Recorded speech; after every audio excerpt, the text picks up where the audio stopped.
Hey everyone, this is a How I Lead episode on the Leading Saints podcast, and this is where we talk with everyday people who actually turn out to be extraordinary people in callings that maybe a calling that you've even had, right? We have a full library of these things, How I Lead, and so if it's not in this episode, it's maybe in another one where you can hear somebody speak to how they led in your calling. In this calling, we're talking today about being bishop. We've done a few of those over the years, and today we talk with Lund, who was bishop in Iowa. Yeah, that's right. We're outside of the Wasatch Front, people. This is good stuff. And man, Lund had quite a go at being a bishop, where in the middle of it, he kind of tripped over sort of some mental health struggles. And he talks about that, how he felt and the help he got and how he came out of that. And it really is inspiring. And I really hope if there are leaders out there who are struggling with their mental health, that they'll maybe listen to this and have the strength to reach out and get some help, because it doesn't have to be this way, right? These should be beautiful, exciting, fun callings that, yeah, they're going to be hard. Yeah, they're going to be stressful, but they should be invigorating and energetic. And even Golden talks about the Saturday night blues, right? Sometimes we get, a lot of people get the Sunday night blues going into a Monday, but man, sometimes bishops or leaders out there feel like they don't have the strength to go into a Sunday, one more Sunday.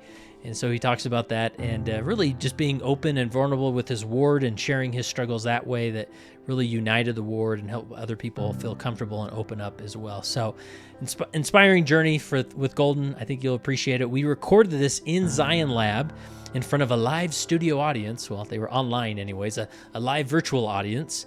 And that way people could ask questions and listen in. And we're doing more and more of these. We hope you visit Zion Lab and create a free account there and join in on the discussion. Go ask a question, the general discussion, or in one of the discussion groups related to your callings. And you'll be amazed at the feedback you get and the inspiration that comes from that. So that's where we recorded this, and we'll have some people chime in and with their questions as we go. So here's my interview with Lund. All right, Golden, welcome to the Leading Saints podcast. Thank you so much. It's a privilege to be here. Longtime listener and advocate for the show. Good. Well, I appreciate that. That's awesome. And how long, do you remember how you first became aware of Leading Saints? Yeah, actually, I think it was, so I listened to the All In podcast with Morgan Jones. Yeah, and I think you did an interview with her, and that's how I first learned about Leading Saints. So I went to your to your site, and I got hooked right away. So that's great. And were you serving as bishop at the time? I can't remember.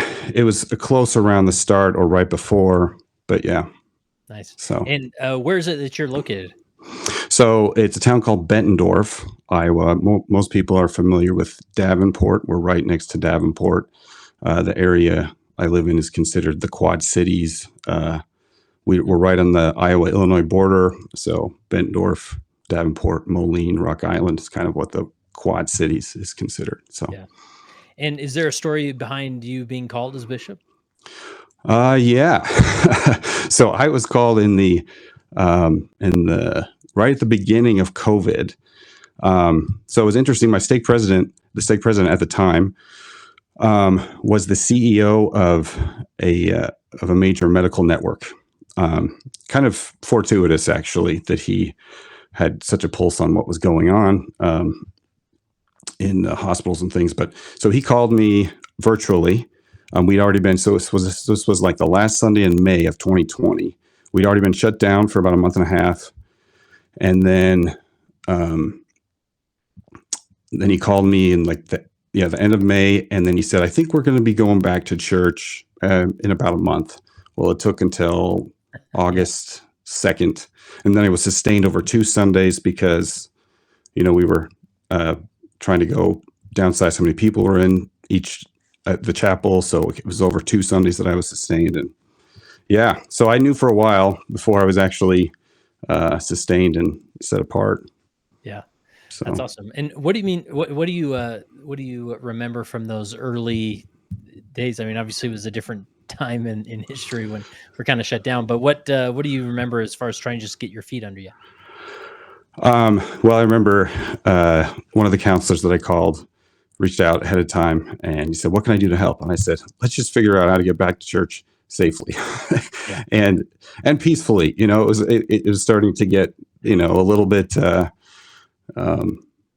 combatant about how to approach the pandemic. So it was definitely an interesting time to be called as a bishop, for sure. Yeah. And so it was quite a few months after that until you actually went back to church. I'm trying to remember. It's all just a blur to me, but do you Yes. remember getting back into it later on? Yeah. So that when I was called is when we started to go back. So they couldn't sustain me until we had people to sustain me, and they weren't going to do it virtually. So I guess maybe I'm not sure on the question, but yeah, we were. It was the middle of March when everything shut down, and then early August is when we went back. And then I do remember a period where we stopped again, maybe towards the winter time, and then going back, and then I remember when President Nelson encouraged everyone to mask again. That was like the end of summer 2021. That was when things got really dicey, when it was like, we're putting the mask back on. So. Yeah. And maybe just give us the general like demographics, geographics of your ward, how it's laid out, any unique characteristics. So I'd say we have a wide range of economic demographics. Davenport is a fairly large city. I have parts of Davenport in the ward, and then parts of Bettendorf. And Bettendorf is a more, I'd say, is probably the most affluent portion of the Quad Cities. So you have a wide range. And a wide range of economic status. You also have a large range of, we have a lot of elderly. We have a good number of youth. We have about 35 active youth. And we also have a fair amount of young newlyweds as well. So we have a very famous chiropractic school that a lot of young people come to, Palmer Chiropractic. So we get some transient people that come here for a few years. So and are you pretty spread out then? We're actually the missionaries have told us that our particular ward boundary is the smallest geographical ward boundary in their mission. Oh, wow. So yeah, it's for Iowa, it's a fairly small geographic area. Mm-hmm. Yeah. Very cool. Well, and I appreciate you reaching out. I guess it was a few weeks ago, and I think more people should do this. I hope people listening can feel empowered to do this, where you came to the end of your time as bishop, and obviously you've learned a few things, and it's always great to share what you learned. So I appreciate you leaning in and being willing to share some of these concepts. How long ago were you released? I think it's been 12 days, so 2 Sundays ago. Yeah, and I'm. For the first time in over a decade, I'm a free agent. I don't have a calling, so it's very, very strange. Yeah, I bet. And so, how long did you serve then? It was pretty close to right at 5 years. So just over 5 years. Yeah. Cool. Awesome. Well, where's a good, just jumping off point with as you reflect on your time as a leader and principles and stories, or what comes to mind? So I guess the first place I want to go is just talking. I've never really had anyone been in a situation where everyone someone does like a rundown of all the things that are involved with being a bishop. It would, kind of to give some perspective on it. My dad was a bishop, but before he was a bishop, he was a counselor in a bishopric. And he said, after that experience of being a counselor to a bishop, he thought he knew what a bishop did. And then when he was called to be a bishop, he said, I had no idea what a bishop actually does. So I just kind of went through the handbook, so a list of additional meetings that you're not only supposed to attend, but you're also planning and conducting, bishopric, usually weekly, ward council, ward youth council, and you have your priest quorum presidency meetings. You have you're the president of the Aaronic priesthood. You're also the priest quorum president. So naturally, you're attending all the quorum meetings and participating in youth activities. You have a responsibility to the young women. You meet with the young women's president regularly. You also participate in young women meetings, service and activities. Meet with youth annually, all youth annually, and then youth that are in their 16th year, you meet with them twice a year. You have a responsibility to the Relief Society president. You're supposed to meet, it says in the handbook, at least monthly with the Relief Society president. You also give guidance to the Elders Quorum president and meet with them regularly. And then you also additionally have every quarter a quarterly meeting with the Relief Society president and the Elders Quorum president to discuss ministering efforts. And then you have your individual meetings. So members who seek spiritual guidance, those who have weighty personal problems. These are like phrases exactly from the handbook. Those who've committed serious sins, those seeking financial assistance. You make decisions about the use of fast offering funds. You meet with all the members to conduct tithing declarations, coordinate the work of salvation and exaltation. And you have your stake meetings. You have a quarterly meeting with the stake president. You have bishopric trainings that I think are at least twice a year. You have trainings that happen at stake conference. I mean, on and on. It's a lot. I'm not like trying to like tout like these are all the things that I accomplished or did. In fact, some of them I did very poorly. But I just want to lay out the point that someone serving as a bishop is nothing short of a miracle, and it's also important to recognize, and I think a lot of people do, that this is a calling for the entire family. Particularly my wife, who was just, she's one of the strongest women I know, and she never once complained about anything that I had to do or be outside the home because of my calling. But when you got young kids, I have twins and boy-girl twins. They were 7 at the time I was called, and at the time they still like their dad, and they want to spend time with their dad. And and now they're almost teenagers, and they should sometimes care less. But the other thing that I bring that up is just to remind people to go easy on your bishops. They've got a lot that they're taking on. And at any given point, you're also dealing with some very serious issues, that take a lot of your time, like divorces, legal issues, abuse allegations. It's a lot, So early on, did you feel like you got to a place where you were just really overdoing it and overwhelmed and barely, operating? So, when I first started, so I kind of had some baptism by fire with a very messy divorce. It was a family that actually I had been ministering to. But I was also, didn't share this, but I'm also a musician for my profession. And with COVID, all performances are being shut down, and my work is kind of like going here. And so I had the space to like have the extra time to kind of figure out being a bishop, which was a blessing.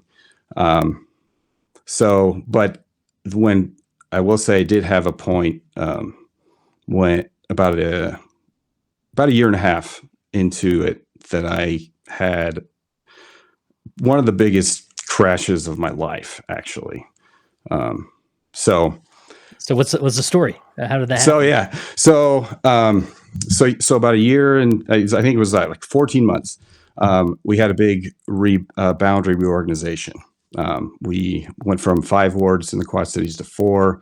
So we lost some members, we gained some new members, and that I think there was more to do with that than when I first became a bishop. Just everyone's released. You have to, make a ward from the ground up. So yeah, I remember that first week. I think me and my counselors met like 3 evenings that week to try and just be praying and considering who to call as presidents and Relief Society primary, Elders Quorum president recommendation. So, and at that time, I also things had started to pick back up again for my career. And we have 2 small universities in the area that I was teaching adjunct at, and the work for both of them had really picked up, and I was kind of teaching an overload. And I was teaching, there was one class I was teaching that was completely outside my wheelhouse. I was teaching a writing class. So I need to formally write cards of apologies to those students. But anyway, so it was exciting. Like all these opportunities were coming open for me. Like the new ward, that was exciting. It was great. So at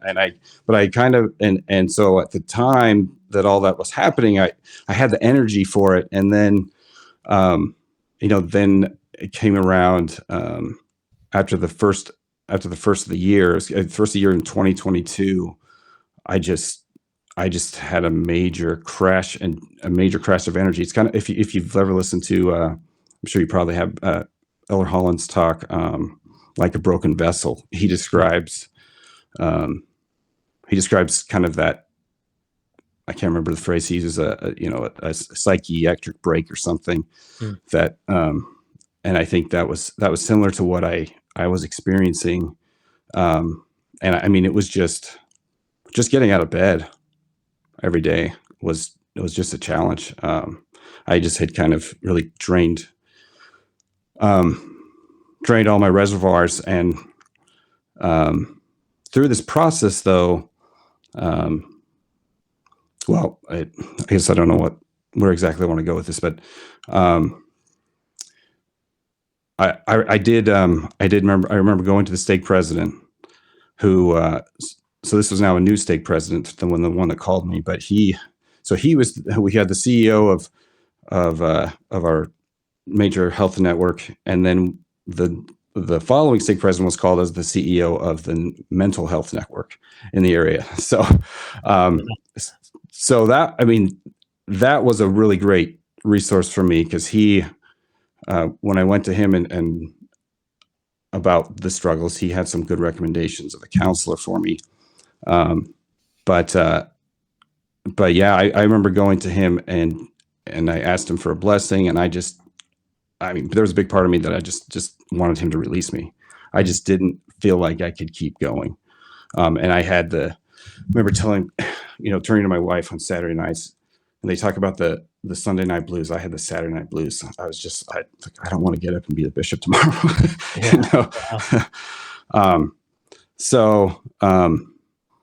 But I do remember specifically in that blessing that my stake president gave me, he said that you belong right where you are. You belong as the bishop of the Bettendorf ward,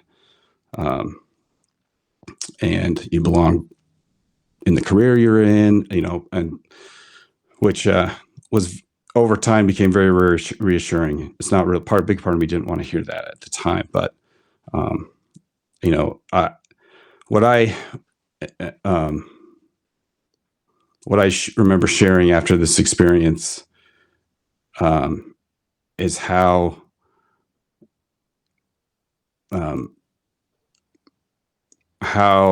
tragic it would have been for me to not push through, because the experiences I had after that were some of the most powerful spiritual experiences of my life in my time as bishop. So, yeah. So I'm curious, was there a clear time period where that slump lasted, or? Yeah. It was kind of strange. That it was almost like the calendar year of 2022. I remember it was around the turn of the new year, and of 2023. And what I discovered about myself is that I had ADHD. Hmm. And so I remember listening. You had someone on that was an ADHD person. I actually reached out to her after that. I don't remember her name, but yeah. So it's kind of in looking back, it's kind of an incident of whosoever shall lose himself shall find himself. That was the way I found myself, because I've had, I struggled with depression throughout my life, but I realized that I think it's more of an issue of my brain working so hard at things, and my body not giving me the feedback I need when I'm pushing myself too far. And then, and so it took a while to finally actually get someone that actually officially diagnosed it. As an adult, it's really challenging to find someone that diagnoses adults. But once I did and got on medication, like, it really helped a lot. And also just learning about it and creating awareness in myself of things that I need to do to make sure that I'm keeping balance. But yeah, so it was around that turn of that year, 2023. It sounds like it was just a matter of like getting, seeing the right, getting in with a counselor, kind of going down the right path to lead to a diagnosis, and then being able to treat that diagnosis. Right. Yeah. Right. Yeah. Was there more to it other than maybe just the medication or the counseling? Like, did you force yourself to say no to more things, or balance your life out in other ways? Or yeah, so I shared with my bishopric one time how tough things were for me, and I got a blessing from, it was my executive secretary at the time, who was a former bishop, and he, being a former bishop, he understood the weight of it, and he did more to kind of be a safeguard of my time, and when I was he would cut things off on a Sunday and say, no, he's not available anymore at this time. So he tried to monitor things that way. And I did also, it kind of motivated me to get things more involved, to get the Elders Quorum president, Relief Society president. And then I don't know when this happened in this timeline, but I called a temporal welfare specialist that really handled the bulk of the process of working with people and getting them assistance. So yeah, those were some things that I worked hard, and we did some things also to. Remember, we had a fifth Sunday lesson on just reminding people that the bishop's primary responsibility is toward the youth and the rising generation, and if there are issues that are not worthiness issues, that can be taken to the Relief Society president, the Elders Quorum president. So, yeah. And was there anything you did to help the Elders Quorum president, Relief Society president, sort of feel enabled to take those on, or sometimes people are like, yeah, I get that that's what I'm supposed to do, but I don't want to talk to them. Yeah. Well, we counseled together about kind of a process of when temporal welfare needs come up, and some things to communicate to them. I don't know that we always work. Temporal welfare is it's a really challenging, you put on paper all the things you're supposed to do, but usually people with temporal welfare issues have so many other things that they're struggling in their life, and it makes it difficult to just focus in on that one thing. But we try to I gave them permissions. I mean, usually the Relief Society president and Elders Quorum president already have permissions on the LCR to put in food orders, and I just it was really things really started to work well when I had that temporal welfare specialist. And actually, he kind of a funny story. He was a Elders Quorum president for a while, and then he was released and he had been involved in some temporal welfare issues. He shared with me later, and then his next calling was temporal welfare specialist. And he shared with me later, when I was released as Elders Quorum president, I was kind of relieved to not have to deal with those temporal welfare issues anymore. And then I got called into that, and he was kind of like, really? But then after several years, he told me how much he enjoyed doing it. But having him as the point man, and to take that self-reliance plan, and actually he took that self-reliance plan and made it much more detailed. The one the church puts out is, I think, broad for a reason, because we're a global church. But because as we do the one that the church had, we'd find out later after we've been working them, oh, you have these other expenses, okay, And so we went. I mean, he just put every detail in there. Insurance, car payment, your specific utilities, gas, electric, water, all those details. Because he had some accounting background, so he was particularly good, had a niche for that sort of thing. But yeah, him handling all of that, and then he would coordinate with the Relief Society president and the Elders Quorum president on where they could come in. And it was kind of like a council we'd have every once in a while with me and the Elders Quorum president, Relief Society president, and the temporal welfare specialist about how each of us what each of our roles were with each individual situation. Yeah. So, and then by the time it came to you, you were just sort of taking in recommendations and making a decision. Or? Yeah. I counsel with the temporal welfare specialist about after he met with someone, and then we take action from there. It's interesting in the handbook that in whatever the section is titled, temporal welfare issues, it talks about who can do food orders, who can do go through a self-reliance plan with them, and all of them list the only thing that the bishop has to do that's listed that he has to do is approve the disbursement of fast offering funds, and that's it. And that's what I tried to get my role to minimize to. So yeah, makes in sense. that regard. So during this slump, this tough time, we have some mental health issues. I mean, did you open up to it more broadly with your ward, or just kept it? Eventually, yes, I did. So I think the first more public place I did it was actually at a youth night. It was kind of it was on a weeknight, but it was kind of like we had a fire pit in the church parking lot. It kind of made it like a fireside, and I shared with them, I said I had a recent. It was recently after I had gone to the stake president, and I told them, what he had told me in the blessing about how I belonged right where I was, and that I was, well, I guess I started by saying because he always starts out his quarterly interviews with, how are you doing personally, and that was kind of the only question we got to on that particular night when I was really struggling. And I told the youth, I told them I'm really struggling right now.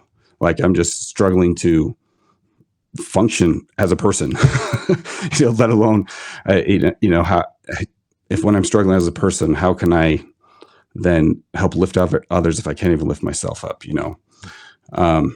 and so I kind of used that as a launching pad to remind them that they belonged right where they were, and whatever struggles they're having, like doing it in the context of having of the gospel is always going to give you better answers than what the world has to offer. But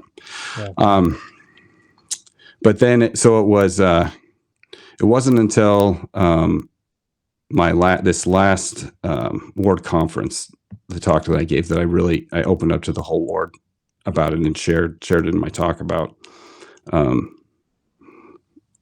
that struggle that I went through, and how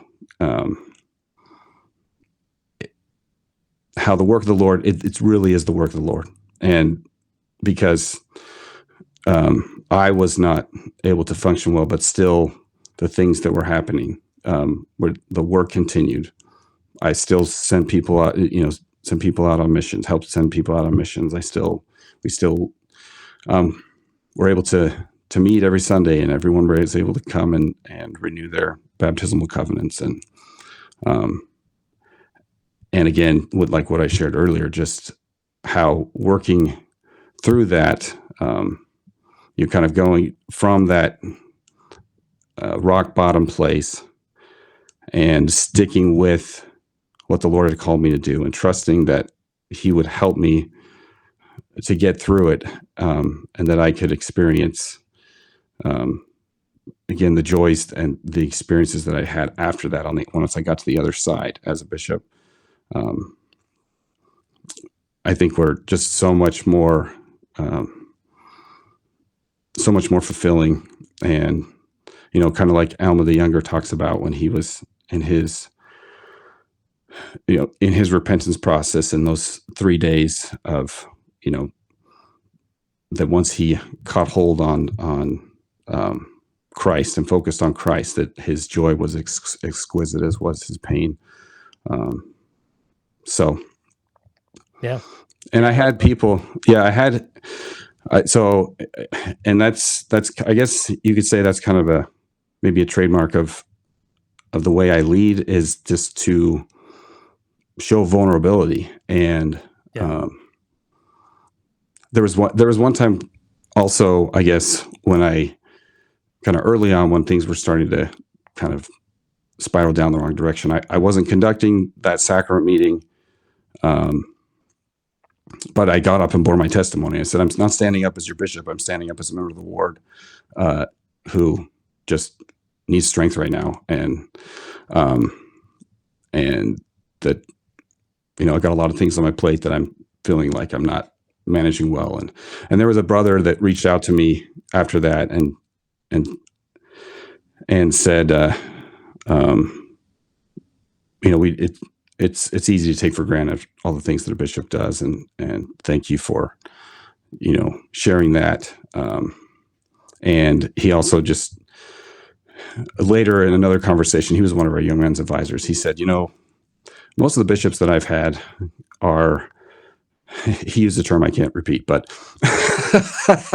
but he said, I've never had a leader that I felt like I could relate to, and that and I think that's generally, as a leader, you want to appear strong. You want to appear like you have it all together, and so that people will feel like they're confident in trusting you and following you. But I think it's really refreshing for members to just be thinking about how their leaders are going through struggles too, and they have to work out their own issues, and I think it makes them, a lot of them, more willing to come and share things with you when they know that you understand. So yeah, that's powerful. Is there anything else that comes to mind if there's a bishop or a leader listening who's maybe in a similar situation? Any other advice or perspective you'd offer? Sometimes you got to be a little selfish. And because I remember, so we alternate, there's 2 wards that meet in our building, and the other ward never wanted to overlap anytime. So it was 9 o'clock and 11:30 were our 2 times we change between. And when we have 9 o'clock church, most of the people on the ward council, especially my bishopric, still wanted to have the meetings before church. So that was meaning to start at like 6:30. And my wife noticed that, and the reasons they said, well, in the afternoons after church, then some of our kids are in presidency meetings, or they have, it's hard to figure out another time after church. And my wife said, she told me recently, because we're on the 11:30 right now. She said, if you're still bishop when we go to 9 o'clock church, you need to put your foot down and say, what's best for my family is that we have meetings after church. So, yeah, I guess you have to, not just, I'm kind of I'm a little bit of a people pleaser. And so I kind of tend to go with what the majority wants to go with. But I think in that instance, I probably should have, because it was particularly in those years, it was those years that were a little bit more difficult for me. So just that, not having that one morning a week to get a little extra rest. So, yeah. And there's so many instances where we make something hard when it doesn't have to be hard, but we kind of convince ourselves like, well, I think, it's supposed to be hard as a bishop, and this is just part of it, right? But there's nothing wrong with bringing common sense or practical solutions in, because right. It's easier on you and others, right? Yeah. That's awesome. So you introduced me to this concept of the Sariah effect, or the Sariah factor. Break that down for us. Okay, so I kind of feel a little bad for Sariah, Sariah Lehi's wife, because the only kind of specific story we have about her is complaining to Lehi about him sending his sons to Laban, and it's been a while. They've sent him back to Jerusalem. It's been a while since they have come back, and she's just assuming the worst, right? I mean, she's the mama bear strife. I can't imagine, right? And so then she's using like Laman and Lemuel rhetoric, right? You're a visionary man, like, and so she's kind of getting the mama bear sad feelings are taking over. So she never received the revelation, right, for the sons to go back, and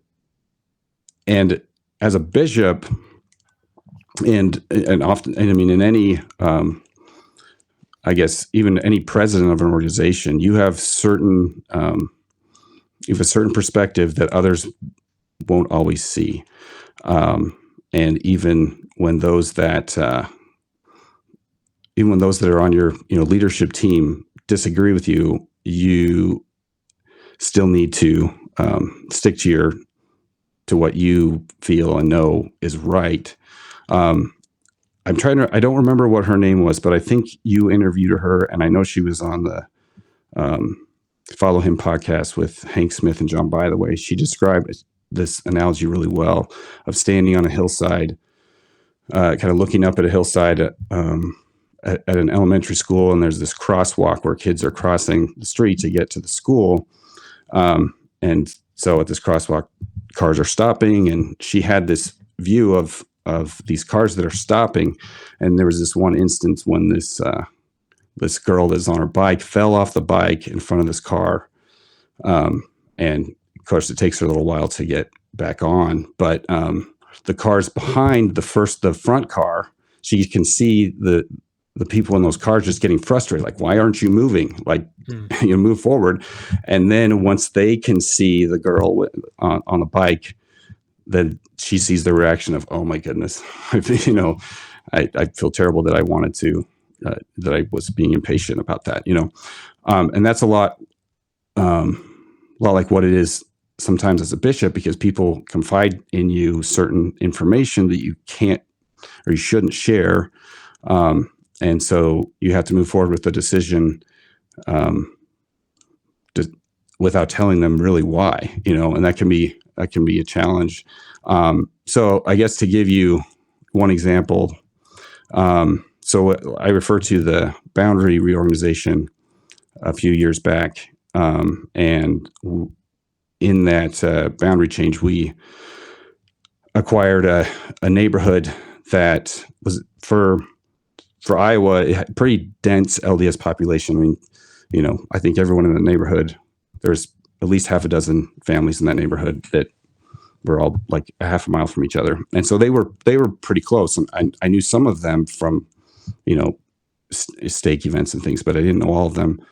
And there was one couple in particular that shortly after I became their bishop, they shared that they were having some marriage struggles. And so I started meeting with each of them individually. And, we put them on our prayer roll and ward council. But as time goes on, and this sadly precipitated into a separation and divorce.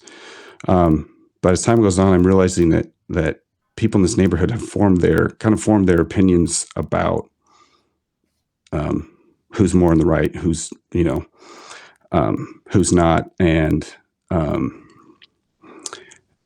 without having that knowledge and just meeting with them one-on-one, I'm getting my own impressions that are different from where their opinions are. And so having this incongruence, I talked to some of these, and 3 or 4 of these families that live in this neighborhood are on my ward council.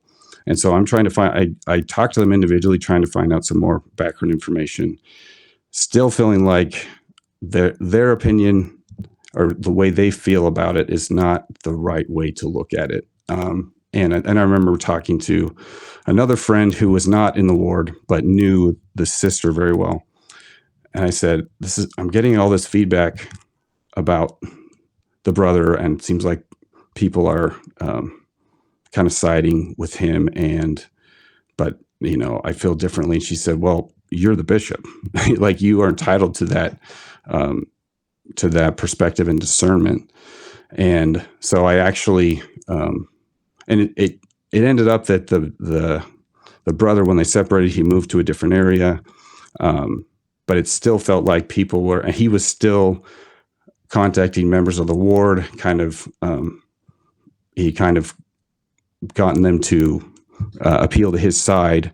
And in ward council, I said, I've done a lot of praying about this. I've met with both of them.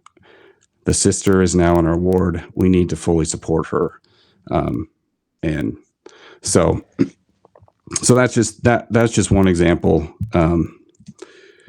of, and I actually have an example of being on the other side, where we had a family that was in a neighboring ward that wanted to move into our ward. It was kind of awkward because the brother was a counselor to the bishop of that ward, and their daughter. And this was about 6 months after that boundary change, so they had gone to the stake president and said, we'd really like to go to the Bettendorf ward. Our daughter has a lot of friends in this ward. She's really struggling in the current ward. And I was feeling like, what kind of precedent are we setting if people can just kind of choose wards and ward hop and things like that? I remember he sent a note when he found out I had been released, and I'll just share. He said, "Hi, Bishop, this is so-and-so. I heard that you were just released. I wanted to let you know that you were an incredible bishop. I'm so grateful for the sacrifice you and your family made on behalf of us ward members. You clearly were following the Spirit. One of the primary reasons we asked to have our records moved in the Bettendorf ward was for Annie. She was struggling in her testimony, had no friends at church, and she was showing signs she wanted nothing to do with the church. There were a number of miracles that took place along the way. One of them was Sister Layton and the new young women presidency being called. Annie grew so close to those women, and over the last 3 years has developed a strong testimony and is now in a totally different place, facing a new ward. She now has a strong desire to serve a mission." So Revelation is messy. It feels messy at the time, and that situation felt a little messy, and it was something that I hadn't gotten confirmation on, that they should. I mean, most bishops will welcome whoever into their ward, right? But I was worried that this is going to set a precedent. Are people going to start moving out of my ward because they like a different ward better? And but it clearly, and my reply to him was, it's hard to tell on a lot of youth what sort of difference you're making and if what they're taking in. But with Annie, it was clear of her growth. And it was always clear that her testimony was growing, and she had really changed from the time they moved in to when they they moved out. Incidentally, that young woman president was by far the longest it took us to get an answer on. So in that situation, we've been working for months considering someone, and just there were a few names that they felt, yeah, that person can do it, but just not feeling a confirmation. And so we finally started looking someplace we hadn't looked because we had recently called a new primary presidency. And so we just, those sisters were off the table. They were new in their presidency. And when we started to look at one of those presidency members, we then and pray about them, then it became clear.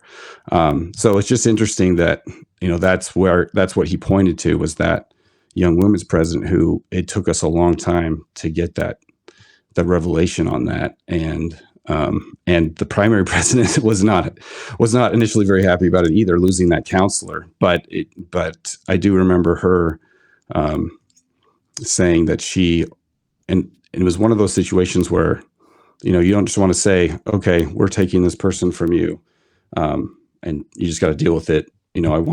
We counseled with the primary president and said, this is what we're feeling, and how, is this something you can support? And initially she was just like, I can't think of anyone that I want to replace this person with. This is the only person I want in this position. And, but then as she prayed about it, we gave her time to pray about it. And she said she went from praying about just the idea of whether she should, she can feel good about releasing this person, to praying for her to prepare her for her calling as young women's president. So, yeah, I love that. Yeah. And so going back to the Sariah factor, I mean, that's just going to a place, recognizing you don't have all the information, even though you want to maybe make a call or a judgment on something happening. It's going to maybe give it time, and usually other things will come to the surface, or others with all the information will make the best decision with all things considered. Yeah, and that it's okay to feel like you disagree with the decision. Yeah. Of a leader that holds keys and holds the authority and has the perspective, and just have to, Yeah, for sure. Very good. Well, Golden, this has been awesome. Just think there was Jared said here, God bless you, Golden, for the only faith. He says the only faith crisis I've had was in the dark night of the soul, rock bottom place, serving as bishop. And so there's others that kind of just go through a lot, right? Right. Even during these times where, unfortunately, sometimes our culture wants to frame them as, oh, you're so blessed during this time, and the blessings are obvious, which, sure, that happens. But sometimes it's just hard. Sometimes it's rough, and that's something we should normalize more often, Right. I remember Kirby Hayborn's interview, and he talked about, I remember him saying, oh, it's just so wonderful. You go visit with people and you connect with them and you cry with them. And then you come home to your wife and you tell her about it and you cry together. And I'm thinking, no, when I come home from a spiritual experience, then I come home to my wife telling me, like, do you know what your son did today? And Yeah. and you experience a lot of this kind of like whiplash, like you might have a great spiritual experience, and then you come home and then you're like feeling guilty because there's been struggles at home and you're not there to help, and so it's definitely a tug of war with your heart sometimes. Yeah, for sure. Well, this has been great. Bryce says, thanks for sharing, Golden. Hearing these stories makes me want to tell my bishop how great he is doing. It's true, it is easy to overlook all that is happening from our church leaders. And I'll tell you what, there's nothing more powerful, than just a simple text message from a member who's just recognizing the most simple things and, giving you a moment of appreciation. And so, I think we should all make that that goal to reach out to our bishops or Relief Society presidents or whomever and just say, hey, thanks. I don't know what you've been going through this week, but I'm sure it wasn't easy. Yeah. That's awesome. Well, Golden, the last question I have for you is, as you reflect now at just being released, you reflect on those 5 years being a bishop and a leader. How has being a leader helped you become a better follower of Jesus Christ? It's been great to have some time to reflect, kind of see the forest from the trees. If people ask me if I feel lighter since I've been released. I don't know that that's what I feel, but what I do know is I have less mental traffic in my mind. But I've been able to, I guess, see why I've been doing what I've been doing. And, for so long growing up, I kind of looked at my, I guess, keeping the commandments and doing what I felt the Lord wanted me to do was so I could get what I wanted out of life. And not that I had anything that was unrighteous, but I had certain things that I thought I wanted to do with my life. And it was kind of this equational thing. I think this is fairly normal, but, as a bishop, I feel like I came to a point where, doing what I knew was right wasn't a means to an end. It is the end.